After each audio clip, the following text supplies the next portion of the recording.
Всем привет, я Анастасия, и сегодня на канале «Быть добру» с нами Кирилл Краев, преподаватель школы астрологии и нумерологии Виграха. Кирилл, расскажи немного о себе, что побудило тебя переехать на Землю? Я давно размышлял над этим вопросом, хоть и жил в городе всю жизнь, и в большом городе жил, и в маленьком городе жил, но все думал, как это вот жить на Земле, на природе, вдали от мегаполисов, от городской суеты, что это за жизнь, меня интересовал этот вопрос, и вот так в жизни подвернулась такая возможность, что можно было попробовать, собственно, переехать на Землю.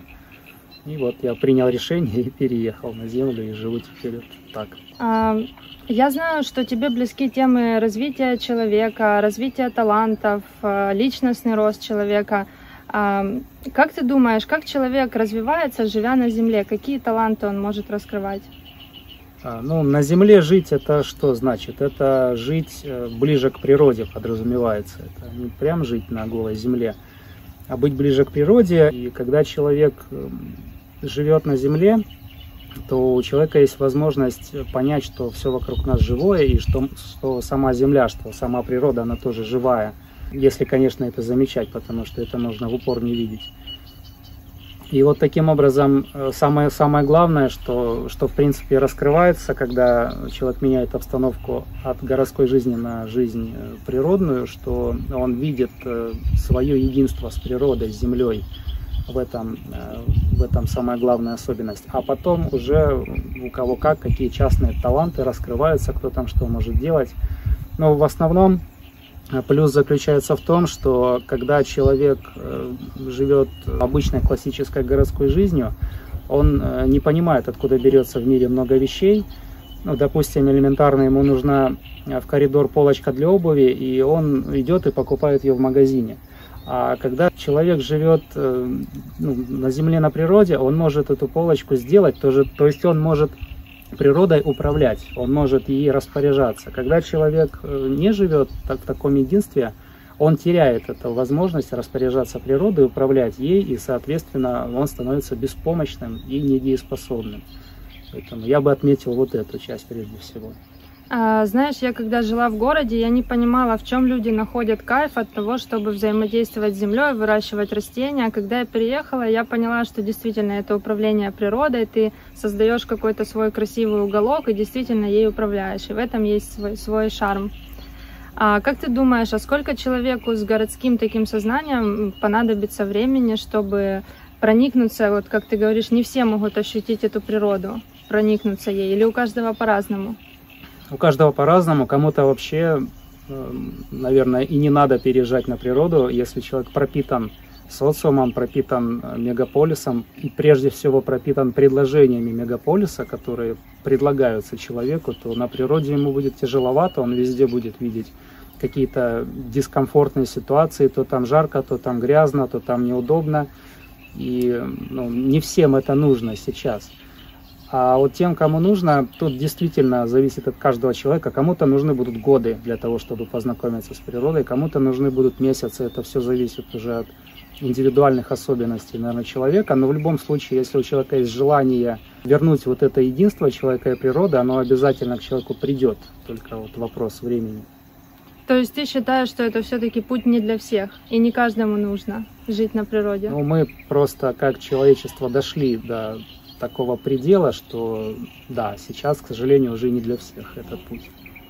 Когда я переехала, тоже про себя могу сказать, что я действительно, что-то мне то жарко, то какие-то насекомые. Я вот помню в детстве момент, когда, все это было естественно, ты бегаешь босиком, и тебя, абсолютно не напрягают какие-то природные вещи, а потом с возрастом в социуме вращаешься и начинаешь так себя чувствовать. Все-таки влияет на нас в этом плане социум. Влияние окружения, конечно, чувствуется, и путь не для всех. Я имею в виду, что самое главное зависит от убеждений и от желаний человека. Вот если ребенок категорически не хочет есть кашу, но ты же никак не засунешь в него кашу. Вот точно так же с человеком. Любой человек может жить на природе и управлять ей. Другое дело, хочет ли он этого. И очень много людей этого не хотят, а хотят жить в городах. Поэтому этот путь не для всех. Мгм. А какие ты вот в себе таланты открыл, живя на Земле? Или открываешь, продолжаешь открывать? Продолжаю открывать, но я бы сказал, что это напрямую связано с предыдущим вопросом. Это вот что-то по хозяйской части, что я могу сделать руками. Живя в квартире, я периодически вот ловил себя на том, что просто мечтал что-нибудь сам сделать руками. А в квартире там не попилишь, ничего не сделаешь. И вот эти стороны я как-то в себе раскрываю. Я делаю что-то руками по хозяйской части, мне это нравится. Я как бы самоутверждаюсь в этом плане, потому что когда человек живет в городе, он становится полностью зависим от коммунальных служб, от других каких-то служб. И у человека теряется способность как-то влиять на окружающее пространство, на окружающий мир. И если там в кране нет воды, и воды, не дай бог, еще нет в магазине, то это же катастрофа. А где же теперь ее брать, получается? Не говоря уже там о продуктах, о электричестве. На природе эта проблема тоже есть, но она не так проявлена. Она в меньшей степени. Тут просто дело в энергетических затратах, в усилиях, но возможности-то есть, и вот это самое главное, самое интересное, что нужно отметить. Поэтому по хозяйской части вот таланты я свои раскрываю. Продолжаю. Здесь, наверное, самый такой важный вопрос, как же найти все-таки время, чтобы их раскрывать, потому что в хозяйстве очень много дел, и порой на творчество просто не находится времени. Как ты находишь время на творчество? Да, а я не нахожу, у меня времени ни на что нету катастрофически, потому что несоизмерим масштаб того, что хотелось бы сделать, с тем, что ты делаешь в хозяйстве. И даже если ты что-то делаешь, ты смотришь и видишь, что это как-то катастрофически мало с тем, что хотелось бы сделать. А еще же надо заниматься какими-то другими вещами, заработком на жизнь. И приходится выбирать, приходится структурировать как-то свои желания, идеи, приходится жертвовать какими-то своими интересами, расставлять приоритеты, планировать, что-то сделаешь сейчас, что-то потом, что-то требует немедленного вмешательства, что-то не требует, что-то просто прихоть. И это тоже хорошо, потому что таким образом ты учишься различать, а что тебе хочется, но это в принципе не необходимость, а что есть необходимость, это нужно сделать. Вот это тоже такой хороший плюс на природе, замечаешь его. Да, я видела, у тебя очень красивое изделие по дереву, ты выжигаешь. Это тоже управление с природой, это уже проявление творчества, и выжигание, и резьба, и глина, и даже там мебель сколотить, это все проявление творчества, это все взаимоотношения с природой, в первую очередь с матерью природой как таковой, в принципе, как с праматерью всей материи. Хотелось бы затронуть тему духовного роста. Давно я задумывалась об этой теме, и разные были мысли. Практиковала медитации, практиковала йогу, и всегда думала, что это и есть духовный рост. Когда ты сидишь там в медитации, все так классно, у тебя энергия прет, и вот это и есть одно самое. То есть даже больше думала про то, что это какой-то уход в отшельничество. И сейчас вообще эта тема очень заезженная, на слуху и очень модная, насколько я вижу. То есть практически все вокруг духовно развиваются, сидят в медитациях, занимаются йогой и приписывают сюда все абсолютно, что только можно. Начиная вот от того, что я назвала, и заканчивая вплоть до каких-то там приемов веществ, айаваски, например, и другое. Это все, что я вижу сейчас в интернете. Так что же такое все-таки настоящий духовный рост? Как ты думаешь? Настоящий духовный рост — это слезы и страдания. Не очень вдохновляющий. Не очень вдохновляющий. Да, вопрос широкий, имеет очень широкий спектр ответов. И действительно, стоит разобраться, что же такое настоящий духовный рост и для чего он нужен. То, что ты назвала, это, в принципе, это такие подспутные инструменты, это даже не следствие, это как молоток для того, чтобы гвоздь забить. Они, в принципе, тоже нужны, но это не самоцель, это просто ступеньки. Вот можно сказать так, духовная работа направлена на то, чтобы человек осознал себя духовным живым существом, заключенным в тело, в телесную оболочку. Потому что мы сейчас, большинство из нас, ассоциируем себя с телом. Мы знаем, что мы как бы вроде как духовные существа, нам кто-то об этом сказал или мы где-то об этом услышали. Но вот чтобы осознать это, нам нужно время и нам нужны силы, что немаловажно. Например, мы хорошо осознаем, что мы не собачки. Да? Ну, у нас есть, мы осознаем это. Мы не просто знаем, мы это осознаем. Но вот осознать себя духовным существом мы пока не можем, потому что не хотим, опять же, развиваться в этом плане. А что такое духовное существо? Вот как себя осознать духовным существом? Но надо хотя бы узнать, что такое духовное существо, и каковы признаки, каковы отличия. Человек духовно развит – это человек, который может сделать что-то нелогичное, что-то вопреки материальной выгоде. Например, я тебе подарил яблоко. Это с точки зрения материализма нелогичное действие, потому что я чего-то лишился. Я лишился еды, которая могла бы там насытить меня, например. Особенно, если оно одно. Особенно, да, последнее, и их больше нет уже. Это же нелогичное действие. И вот здесь начинается вот это вот разветвление. Если я подарил тебе яблоко с целью получить от тебя, например, взамен апельсин, то это будет действие логичное, а соответственно материально привязанное. А если я подарил тебе яблоко с целью для того, чтобы ты мне потом дала не апельсин, а сказала, что какое хорошее перед кем-то, что подарил тебе яблоко, это тоже материальное действие, только более тонкое уже. Но если я подарил тебе яблоко с целью, чтобы тебя как-то порадовать, поднять тебе настроение и ничего не ожидая от тебя для себя, вот это уже будет духовный акт, это уже будет духовное действие, направленное на отдачу. То есть я тебе что-то отдал, не ожидая от тебя что-то взамен. Вот это нелогичное действие, и вот на это и должна быть направлена вся духовная работа. Да, конечно, люди, наверное, большинство людей к этому не привыкли, потому что с детства нас немного другому обучают. Ну, к сожалению, да. И с детства и продолжают нас обучать тому, что личная материальная выгода – это то, что лежит в основе всего, и без нее ничего не получится. Но это подмена понятий, это не так, потому что когда человек руководствуется личной выгодой, то те плоды, которые он получает, они кратковременные, и они не приносят долгосрочных каких-то результатов. Вот эта духовная работа на осознание, но как вот человека побудить ее делать, и для чего вообще ему это делать, если вот человек может задаться таким вопросом, а человек может задаться таким вопросом, потому что большинство из нас сейчас, именно большинство спит, находится в сонном состоянии. И вот если говорят о том, что некоторые люди сейчас проснулись, они не проснулись. Они спят, но просто не знают, что они спят. И есть люди, которые спят и не знают, что они спят.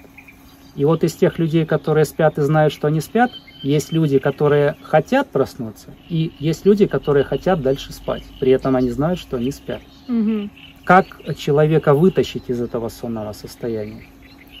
Если мы говорим о личном каком-то вмешательстве, без собственной реализации, без собственного пробуждения сделать это невозможно. То есть сначала нужно проснуться самому, осознать себя духовным существом, а потом уже будить других. В противном случае, как говорится, нельзя будить спящую собаку, покусает. Если мы говорим с точки зрения судьбы, то у судьбы другие методы воздействия, и вытащить человека из дремы может стресс, может катастрофа, может вытащить какая-то потрясающая от слова потрясти ситуация.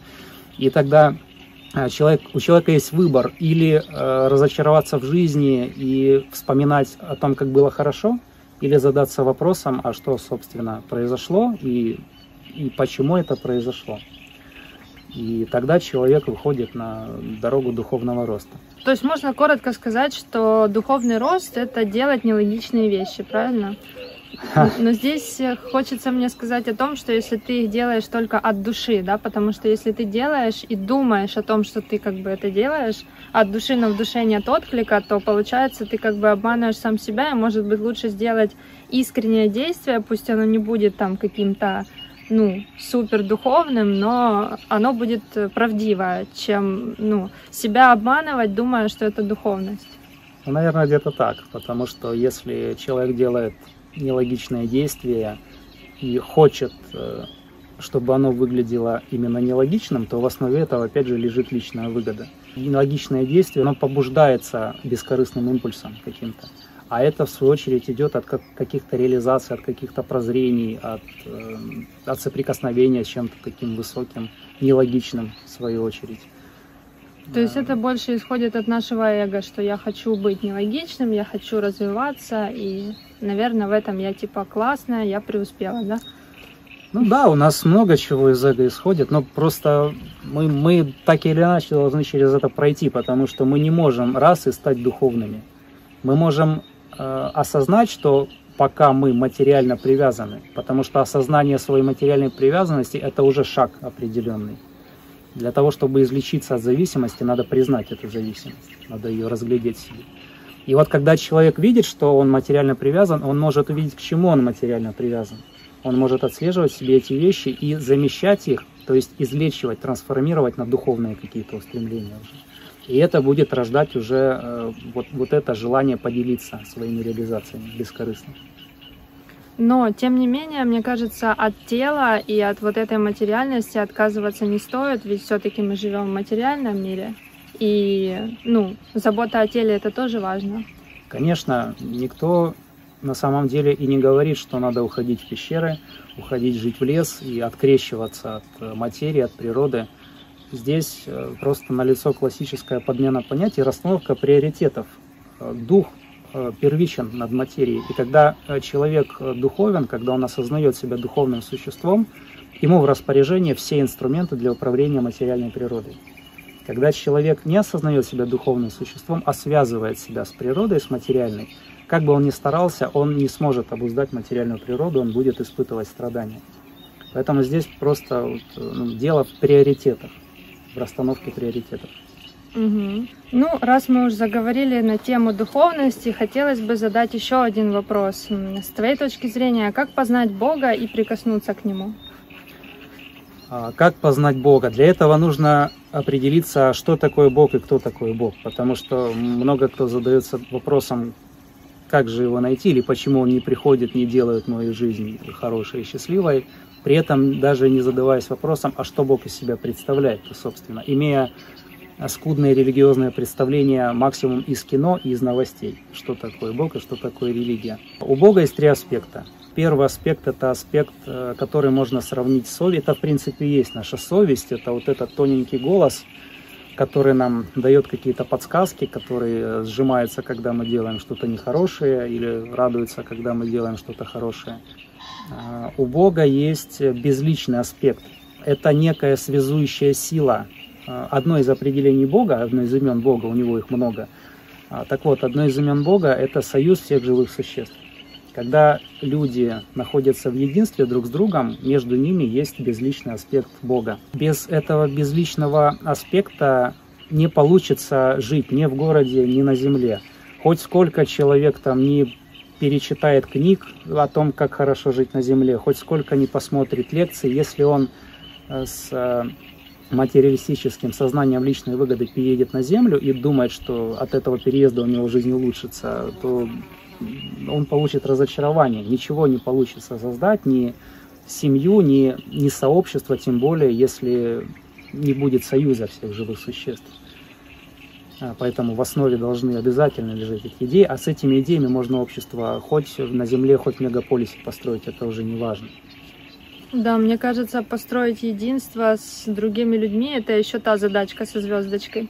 Поэтому, когда люди объединяются в группы, обязательно должна быть какая-то объединяющая идея, но она, в принципе, есть. Не просто так люди объединяются в группы, но эта объединяющая идея должна иметь духовную основу. Тогда есть хороший шанс на то, что ничего не развалится. И третий аспект – это личностный аспект. То есть у Бога есть личность, с которой также можно общаться, как вот мы с тобой общаемся. А личность у каждого из нас есть. Личность – это некий субъект идентификации нас в социуме. То есть мы сами по себе живые существа, мы есть как есть. Но когда мы общаемся друг с другом, нам надо как-то себя идентифицировать. И поэтому у нас есть личности для взаимодействия друг с другом. У Бога точно так же есть эта сторона. И через личность с Богом мы стараемся построить с Ним отношения. Для чего? Для того, что это наша изначальная природа, то есть мы как бы стараемся это воссоздать, мы стараемся вспомнить, как это. И вот через эти три аспекта, в принципе, можно прикоснуться к Богу, можно познать Его в социуме, в обществе, потому что у нас природа наша так построена, что когда мы получаем какие-то духовные откровения, озарения, мы никак не можем их выразить, кроме как через природу. Поэтому есть первенство духа над материей. Когда мы получаем некое божественное послание или откровение, нам хочется его как-то выразить в творчестве, и мы это делаем через природу. По-другому мы это не можем сделать. Поэтому для того, чтобы прикоснуться к Богу, нужно узнавать о Нем, нужно читать священные тексты, нужно слушать святых, нужно стремиться идти в общество таких людей, или хотя бы самим вести какие-то беседы, обсуждать это.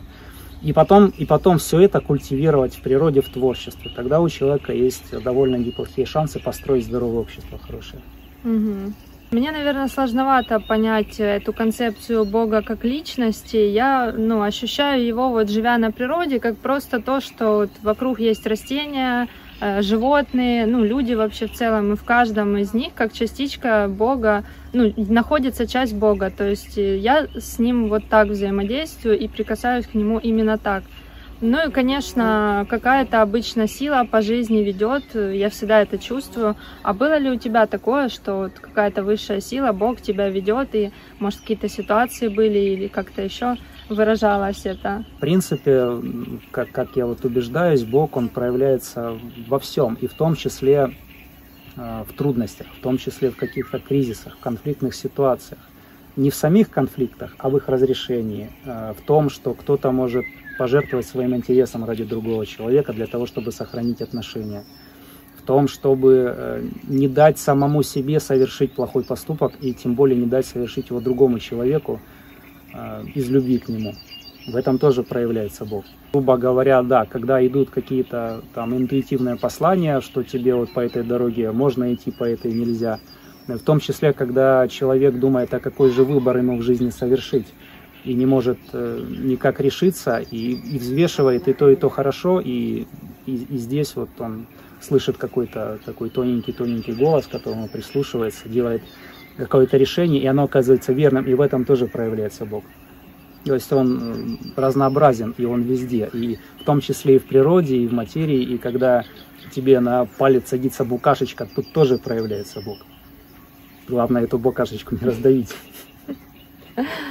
Какое-то уже время пожил на земле, и хочется задать тебе такой вопрос. А хотел бы ты уже, прожив такой опыт, вернуться в город или все-таки построить свою жизнь уже на земле в дальнейшем? Я бы прежде всего хотел быть там, где я нужен и где я востребован. Вопрос тоже довольно-таки интересный, потому что есть и плюсы жизни на земле, но есть плюсы и жизни в городе. Город тоже много чего может дать, и здесь зависит от самого человека. Когда идет речь о переезде на землю, идет же речь о ответственности за землю. То есть человек получает какой-то участок по распоряжению, и он несет ответственность, он косит траву, он там старается не загаживать почву и так далее. То есть он отвечает за эту землю. Но в более широком масштабе ответственность за землю — это не только за твой клочок земли, а это в принципе за всю землю. Не значит, что поголовно каждый должен переезжать из города, потому что поголовно каждый отвечает за личное пространство, в котором он находится. И это есть ответственность его за землю. И в том числе и в городе можно тоже проявлять эту ответственность за землю. За землю как за мать природу, и за землю как вообще за наше общее пространство. Это не только там деревья или почва, это наша родина, это наши традиции, это тоже все наша земля. Это какие-то человеческие принципы. Это большая такая область, в которой человек может найти свое применение. И я вот широко так смотрю на этот вопрос. Вот сейчас я живу на земле. Если нужно будет моим управителем, я буду дальше жить, здесь строить свою жизнь. Если я нужен буду где-то в другом месте, и мне укажут на это, то я буду рад там себя применить, если я там принесу пользу. Вопрос, вот я на него смотрю нелогично. Опять же, нелогично, потому что для меня более важно для того, чтобы познать Бога, узнать, от чего Он хочет от меня. И если Он хочет, чтобы я где-то находился в городе или на земле, я буду стремиться делать это. Угу. Классный ответ. Мы с тобой поговорили на очень классные такие темы, глубокие. Какой можешь ты совет дать нашим зрителям по тому, как же все-таки раскрывать свой потенциал, свои таланты, живя на земле или в городе? Возможностей тут масса, тут и разные психологи, мотиваторы, и астрология в том числе. Это помогает сделать. Астрология – это, если просто сказать, это инструкция, данная человеку, вшитая в него, и эту инструкцию можно расшифровывать. Это конкретный путеводитель на всю жизнь и на какой-то конкретный год, например. Этим можно пользоваться. Конечно же, видны таланты и как их раскрывать. Самый банальный, самый простой ответ, который можно дать, это слушать себя, прислушиваться не к своим корыстным личным желаниям, а к тому, чего действительно бы хотелось в жизни, чего бы хотелось добиться, чего бы хотелось получить, что бы хотелось сделать для этого мира, чтобы быть полезным, чтобы оставить память о себе не как о великом потребителе, а о великом созидателе. Тут широкий ответ получается, конкретный для каждого индивидуален. То есть, по сути, отдавать в мир то, что ты имеешь. Твои таланты какие-то, да, твои какие-то качества сильные. Да, имеет человек что отдать всегда. Если он не может что-то отдать материально или не может проявить себя творчески, он может желать кому-то счастья, кого-то благодарить, кого-то мотивировать за что-то, то есть отдавать позитивную энергетику. Таким образом, если человек будет действовать, то рано или поздно его выведут на его пути уже раскрытия собственных талантов. Хорошо, ну и последний вопрос к тебе. Как ты думаешь, что будет на Земле в будущем? В будущем на Земле у человека будет меньше свобод, он будет ощущать больше ограничений своих прав. Таковы тенденции, потому что материальная привязанность всегда ведет к ограничению прав и свобод, потому что материальная привязанность ведет человека к животному образу жизни, а животный образ жизни – это всегда какие-то ограничения, потому что свободен тот, кто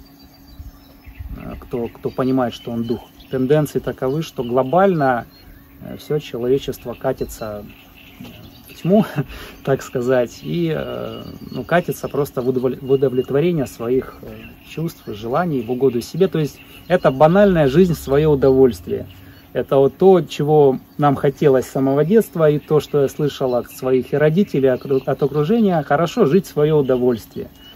И все это ведет к праздности, к потреблению, а соответственно к ограничениям. Поэтому по большей части человек будет ощущать все больше эти ограничения. Но некоторые люди будут понимать, что это неправильно, и для них им будет дана возможность жить так, как они хотят, но при условии, что они не будут подрывать устои системы, которая существует. Хотелось бы, конечно, спросить еще, как жить дальше в этих ограничениях, но я думаю, это очень такая тема, которую можно раскрывать и раскрывать, поэтому мы сделаем такую для вас интригу, создадим, чтобы вы смотрели дальше наши видео. Хорошо, спасибо тебе большое за интервью, Кирилл. Я думаю, многие проникнутся этой темой.